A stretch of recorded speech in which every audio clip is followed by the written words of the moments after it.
Hi, everyone. Thanks for joining us today for our panel on operating a sustainable supply chain. My name is Kyle Harrison, and I'm an analyst with Bloomberg NEF on our sustainability team. So the best way to think about my team is we are looking at the transition to the low carbon economy through the lens of the private sector. And every day as we go through and analyze corporate sustainability strategies of companies all around the world and in different sectors, one of the key topics and sectors that continues to come up is, of course, supply chain sustainability. Because depending on what type of company you are and what type of sector you're in, the supply chain is really the lifeblood of how your company operates. So if you're a company with a big supply chain and you want to decarbonize, one of the key focal points and really where your sustainability strategy starts and ends is on the supply chain. The other important thing to note is that supply chain sustainability is such a wide ranging and huge topic, and no two companies are thinking about a sustainable supply chain in the same way. So I think that's actually a perfect kind of segue into introducing our panelists today and then kicking things off because we'll talk about all these different topics in today's discussion. Um, so joining me, we have Kathleen McLaughlin, who is the Chief Sustainability Officer at Walmart. We have Jason Blake, who is the Chief Sustainability Officer at PepsiCo Beverages North America. And then last but not least, we have Fred Krupp from the Environmental Defense Fund. Thanks, everyone, for joining me today. Thanks for having us, Kyle. Yep. So, Kathleen, I want to kick things off with you. Surprise.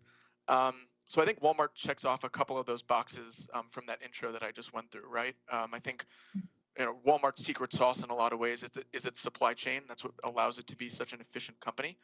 And at the same time, Walmart is one of those companies that is really synonymous with supply chain sustainability. I was actually going through one of your company reports, your sustainability reports recently, and I think roughly 90% of your carbon footprint is what we would classify as Scope 3, meaning it comes from indirect emissions upstream and downstream along the value chain. So to kick things off, can you tell us a little bit more about Walmart's supply chain sustainability strategy? Yeah, absolutely. So we are trying to be part of that transition to a low carbon economy and really a sustainable approach to the production and consumption of consumer goods writ large. That means social and environmental sustainability.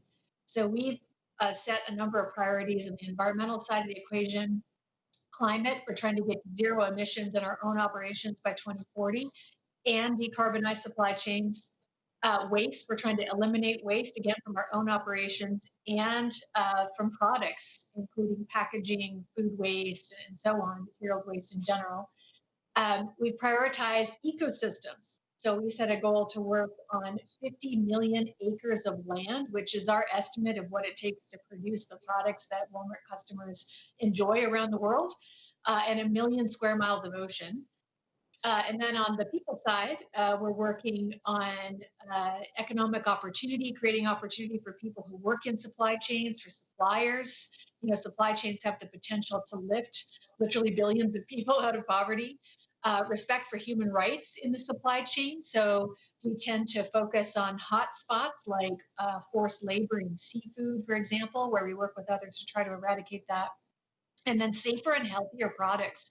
And that's everything from food safety to sustainable chemistry to just ingredients and food products and so on. So it's a broad agenda, and we've set those priorities at a global level across our entire supply chain. And then we've got specific targets by supply chain. So for apparel or produce or seafood or beef, with respect to those goals around climate, nature, waste, sustainable, safer products, and so on. We work with a bunch of different folks to do that, including the two gentlemen on the panel today. So Environmental Defense Fund has been a fantastic partner, especially in our work on climate and sustainable chemistry, just to mention a couple. And Pepsi, of course, is a real leader on many parts of the agenda that I just described. So we've been at it for about 15 years. I'd say that our ambitions have grown and deepened pretty much every year since then, until where we sit, today. And happy to talk about any of that in more detail with all of you. Yeah, no, that's perfect. And I think when I think of ambition within supply chain sustainability, kind of one of the first initiatives that comes to mind for me is Project Gigaton, right? And the order of magnitude and scope of what you guys are trying to achieve there. So can you really briefly walk us through a little bit more on your progress with Project Gigaton, and what has been kind of a successful and challenging part of that? Absolutely. So, as you mentioned, much of the footprint of any retailer from an environmental perspective lies in the supply chain. And that's certainly true with respect to emissions for a retailer. So we were the first retailer to set a science-based target for emissions reduction a number of years ago. And we launched Project Gigaton to get at the Scope 3 emissions. So the goal we set as part of our science-based target is to avoid 1 billion metric tons of emissions between 2017, when we started, in 2030. That's across all categories, working with as many suppliers as we can to do that. We now have 2,300 suppliers that are engaged in that initiative, working on specific projects and reducing emissions in any of 6 ways: energy, packaging, waste avoidance, so food waste, plastic waste, for example, product design. So think about cold water laundry detergent, for example, it avoids emissions downstream. Sustainable agriculture, so working in supply chains to get adoption of more sustainable practices on field, fertilizer optimization, no-till, et cetera. And then forests, and those projects might be conservation or restoration or better management of commodities that come from forest ecosystems. So the suppliers have been engaged working on projects in those 6 areas. We have worked with folks like Environmental Defense Fund to create this platform, and with others like World Wildlife Fund and so on. And what we've done to make it practical and easy for companies to engage is create what we call calculators that translate specific business practices related to any of those 6 areas into emissions reduction. And then we support the suppliers in a variety of ways: workshops to help them define goals and set goals and make progress, special programs in each of those 6 areas to help them move more quickly. So, for example, we just launched something that we call the Gigaton PPA. It's a power purchase agreement opportunity for small suppliers, even small ones, to purchase renewable energy. Not everybody can have a renewable energy procurement team. So we work with Schneider Electric to set this up, and we offer the ability for people to acquire renewable energy, for their own operations. That's just one example. So to date, the suppliers have tallied 230 million metric tons of emissions avoided. That was as of about a year ago when we reported, and we'll be reporting the next number in our next ESG report. I'm happy to say we're completely on track and then some toward our billion metric ton goal. It's a super exciting program. And what we really try to do is democratize climate action, make it possible for anybody to engage, whether you're a big supplier like Pepsi or a small supplier. We want to get you started. We want you to set a goal. We want you to make some progress. And then over time, we try to elevate people's ambition, get them to report through CDP, get them to set their own science-based targets. So it's a bit of an escalator of ambition, if you want to think of it that way. Yeah, no, absolutely. And I think I love that kind of the leadership that you guys are providing, along with a group like EDF and Pepsi, of course, to help some of those smaller suppliers on their journey as well. So Jason, I want to pivot to you guys now and learn a little bit more about Pepsi. Obviously not a small supplier, very experienced when it comes to sustainability in its own right. Can you tell us a little bit more about how Beverages North America fits into that broader PepsiCo sustainability strategy, especially around suppliers, but more specifically around waste and sourcing sustainably? Yeah, so Kyle, thanks for the question, and thanks for the invite today. And yeah, I think what you just heard from Kathleen really illustrates what's most important in this space, which is real collaboration to get to breakthrough solutions, right? No organization, no company or NGO could do it by themselves, right? It's going to really require a degree of collaboration and use of scale and reach to get to some solutions. So we're really proud of the work we've done with a number of NGOs, as well as other organizations, corporate-led initiatives, specifically, right, the work we've done with the Business Roundtable to start to be very, very direct and specific about the climate initiatives we want to address. But your question around Pepsi, right? So Pepsi Beverages North America, I'll talk a little bit about what we're doing in the space of packaging, right? So we've set a pretty ambitious goal to have 100% of our packaging that is either recyclable, compostable, or biodegradable by 2025. Obviously, you heard Kathleen talk about what they're looking for from their suppliers, and we want to certainly lead in that space. We've set that goal. We're currently at 88% of our packaging today falls within one of those three categories, and we look to accelerate our progress to the 100% by 2025. What we've done with some of the partnerships is we've had a range of consumer awareness and education programs, research partnerships on new technologies that allow us to recycle and reuse products at a greater rate. And we've used partnerships with folks like the World Wildlife Fund and Closed Loop, along with the beverage industry, to initiate a program that's just celebrated 1 year, which is Every Bottle Back, where we're looking to bring all of our product back and be able to reuse it in our packaging in the future. And I'd like to highlight the work that we've done in Texas, Oklahoma, and Wisconsin, where we're going to extend the reach of recycling programs to close to another 350,000 households and reclaim another 38 billion pounds of PET. Right. So this is a journey we're on. We understand the importance of partnerships, as I said, both in the NGO space as well as corporate-led initiatives. But we're really pleased with where we are today, and really look forward to further partnering with partners like Walmart and others in the space. Hey, Kyle, if I can just make one comment building on what Justin said about packaging and waste, I would just point people to some work done by an organization called Systemic. It's spelled SYSTEM, like System IQ.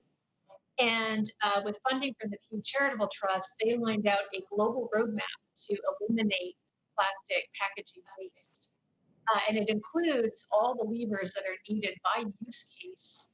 So, clamshells, bottles, films, etc., including outright elimination of packaging, adoption of reuse and refill models, as well as recycling, mechanical recycling, compostability, and so on. We found it really useful, and we've started to work with suppliers to adopt those changes, along with Ellen MacArthur Foundation and some of the things Justin was alluding to around accelerating improvements. I think it's a really good example of collaboration across the industry to go faster on the critical issue. And what's cool about working on packaging is not only can you eliminate waste, but it also helps with emissions. That's kind of a 2-for-1 benefit. Yeah, no, absolutely. And that's a great point, Kathleen. And I definitely want to get back to that kind of circularity topic in a little bit. But I think while we're on this topic of collaboration, I want to make sure we go to Fred here. And Fred, I think you're in a unique position on this panel, right? EDF kind of sits on the other side of the table here. And you guys have created a really cool supply chain portal to help educate your members on how to more effectively reduce your scope 3 emissions, but then also, like Kathleen and Jason were just highlighting, pivot to a more circular economy. Can you tell us a little bit more about that portal, but then other initiatives and strategies that EDF is thinking about when it comes to supply chain sustainability? Sure, Kyle. I think the secret of why EDF has been effective in this space is probably that we don't ordinarily think of ourselves as being on the other side of the table from companies like Walmart, Pepsi. Walmart's Gigaton goal that Kathleen has been instrumental in implementing is an enormous thing and really helping to drive progress. And we're proud to be partners with Walmart on that and the other initiatives. The Supply Chain Solution Center grew out of the fact that there's a lot of learning happening, in different places, in different companies, but it's not just to, not really to educate our members, but more to make tools and resources available to all the corporations who are struggling with this. Supply chains, I think we all know, have been increasingly disrupted by climate change and extreme weather, up 29% since 2012. General Mills has warned folks that its own investors that they may not be able to produce their own products due to weather and climate change impacts on the supply chain. And yet, doing something about the supply chain, making it both more resilient and lower carbon, making it fit into this 2050 goal of net zero, it's hard. Supply chains, by their nature, they're complex, they're opaque, they're far-flung. So finding solutions for reducing climate impacts, let alone implementing those solutions, can be really difficult. And that's what the Supply Chain Solutions Center is all about. We've seen a lot of companies put forward really great sounding goals. We've seen many fewer companies come up with credible plans for how they're going to implement their goals. So, you know, we want to make it easier. We want to help companies create those plans. So Supply Chain Solutions Center, I describe it as you know, something that helps pre-competitive collaboration, something that helps business leaders access lessons learned, best practices, resources, tips, with the goal of accelerating climate progress in an equitable way, in a sustainable, resilient way. The last point I want to make on this, Kyle, is just that the resources found here are not EDF resources exclusively. There are lessons from many of the companies we've worked with, more than 10 other non-governmental organizations, all feeding data solutions, examples, tips into the Supply Chain Solutions Center. So it's a really good resource. Yeah, absolutely. And what about on the policy advocacy front, right? EDF obviously spends a lot of time working to help move the needle on certain policies, and I think we've started to see this on a big scale with all these countries setting net zero goals, right? That's going to allow individual actors within these countries to work towards those targets in a much easier way. But specifically on, again, supply chain and circularity, what is EDF doing there to help move the needle on policy? Well, you're right, Kyle. Policy is really important. Now, I just say flatly, there's no way the U.S. or any country I know of could possibly meet net zero by 2050 without public policies. And, you know, put another way, because businesses in most countries influence legislators and political systems, even though we have varied political systems, the most powerful tools a company has is their political influence. And so, you know, having a science-based greenhouse gas reduction target is good, but having a science-based policy agenda to match is essential. So, you know, we're calling on businesses with many other NGO allies to advocate for policies that are consistent with net zero by 2050, to align trade associations' advocacies with the same goal. Oftentimes, a company might have a good policy, but be supporting a trade association that's moving in exactly the opposite direction. And we think it's key to allocate spending to advance climate policy, not to obstruct it. We call this the AAA framework for climate policy leadership, AAA for advocate, align, and allocate. And it's been endorsed by all the major environmental groups that work with the business, not only EDF, but Ceres, the Carbon Disclosure Project, CDP, C2ES, WRI, and many more. So we've also at EDF launched a climate authenticity meter so that people can help get insight into proclamations that are designed more for public relations than to really move the needle, and actions by companies that are truly authentic and actually driving good climate policy and driving emissions down. Perfect. Thanks very much, Fred, for that background. Jason, I want to stay on the same topic, but I want to move back to you now. You talked, or Kathleen mentioned the Ellen MacArthur Foundation. You mentioned Every Bottle Back. which I accidentally wrote down in my notes as no bottle back before, which is a crucial or a fatal mistake. Very different initiatives right there. So you've talked about these corporate-led initiatives, but obviously there's, depending on where Pepsi purchases its plastic from, and actually making sure that every bottle gets back to you, a lot of that comes down to policy in individual states in the United States as well, right? So what is Pepsi doing there to help move the needle on policy? Is that a collaboration effort with these other companies like Coca-Cola, or is this something that you're setting out and doing on your own?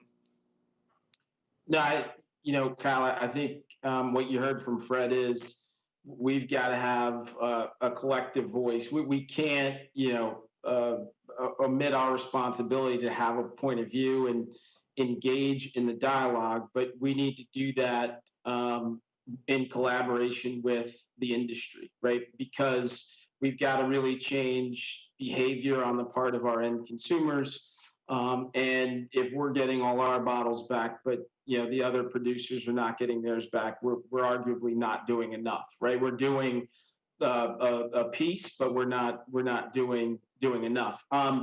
In terms of our specific work with respect to policy, I think you've got some policy that exists in certain places where we need to re-engage and see how we reinforce what is already in place. But then as an industry, we've got to figure out the path forward and be pretty vocal about what we're going to do to ensure we build a circular economy.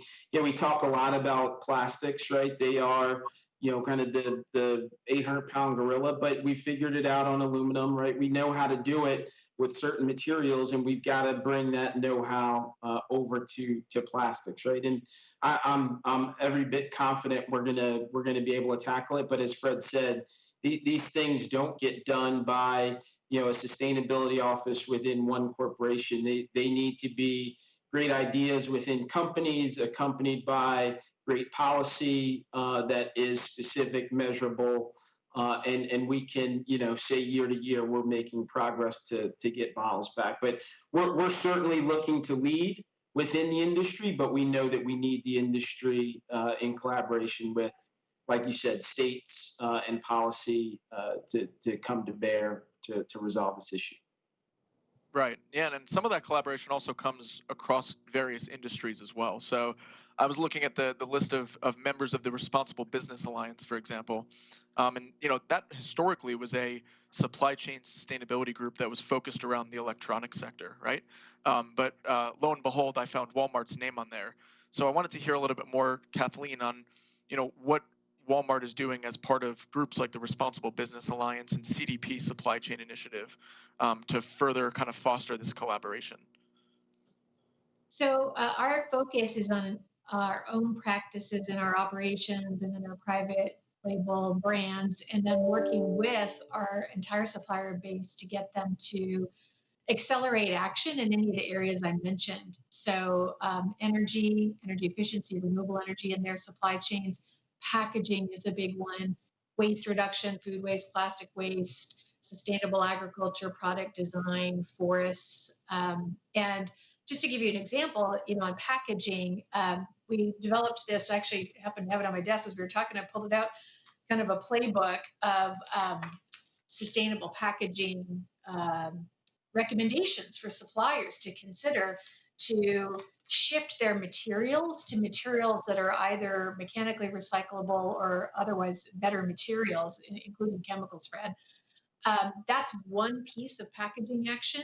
We're also then working to outright eliminate packaging where possible, and then experimenting with approaches to use refill or reuse models. So for example, ASDA in the UK, we have a pilot underway now where it's a whole store that is a reuse, refill, kind of sustainable packaging pilot, just to see how far can we push things.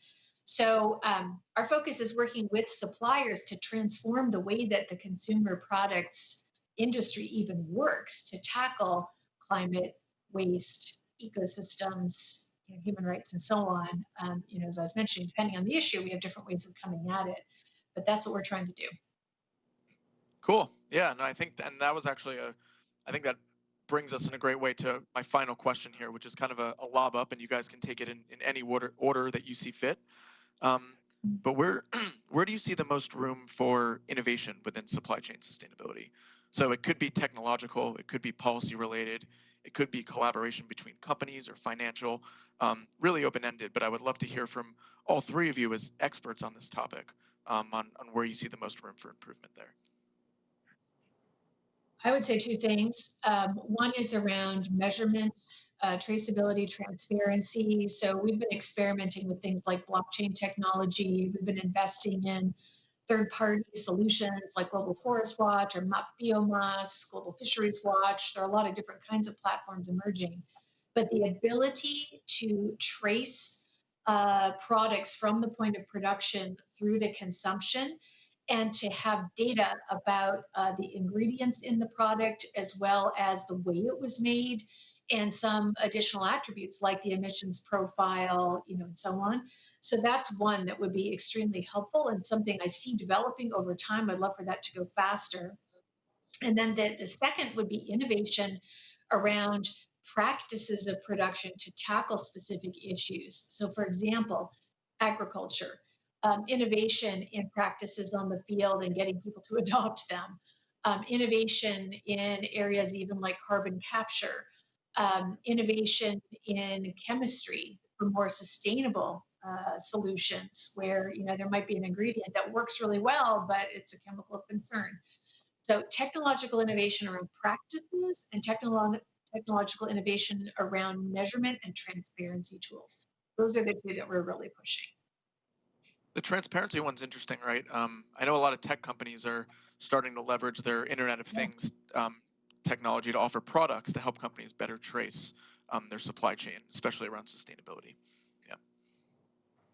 Who's next? Yeah, Kyle, I would agree. I think agriculture is one where there's a tremendous amount, not just of innovation to happen, but as Kathleen said, how do you lift and shift best practices across the globe to ensure, right, we're not doing things inefficiently in one place when we know better in another, right? So I'd say that's one.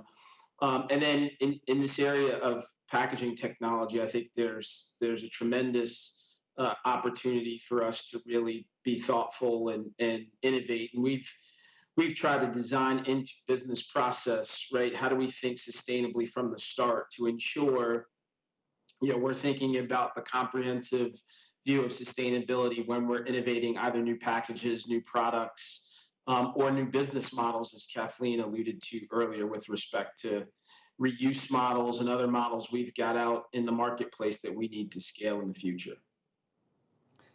Yeah, and I agree with the answers that Jason and Kathleen have given. Transparency is important. Blockchain, tracking the products is important. I'd add two things. One, online, I think there's a great opportunity for e-commerce companies, including emerging ones like Walmart, to give transparency to consumers. We created a prototype called Sustainabuy that shows how companies can display environmental and ingredient safety data of products online that can capture a growing market for these sorts of products. So I think there's an opportunity there. And the second thought is on implementation.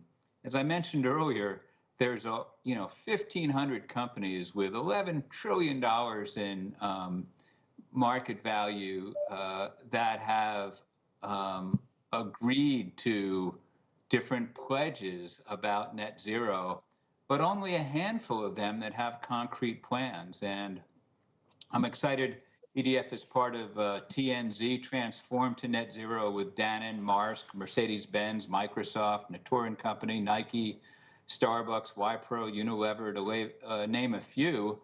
And what we're going to do just next month is publish with Deloitte kind of roadmaps for different sectors as to how folks can get there. So innovation on actual implementing is where the rubber meets the road, and we need more transparency and more shared plans. I loved that last line. That was great, and I totally agree with all your answers there. One more thing that I would add, just for the audience, and because we do have to wrap up here, I think financial products as well, you can see a lot of innovation here, right? So more and more banks offering sustainable trade loans to suppliers that report better ESG data. And instead of that supplier paying back the bank, you have the customer. So I think there's a lot of room for innovation here. So guys, thanks so much for your time today. We're running out of time here, but yeah, really glad to talk about supply chain sustainability with you all.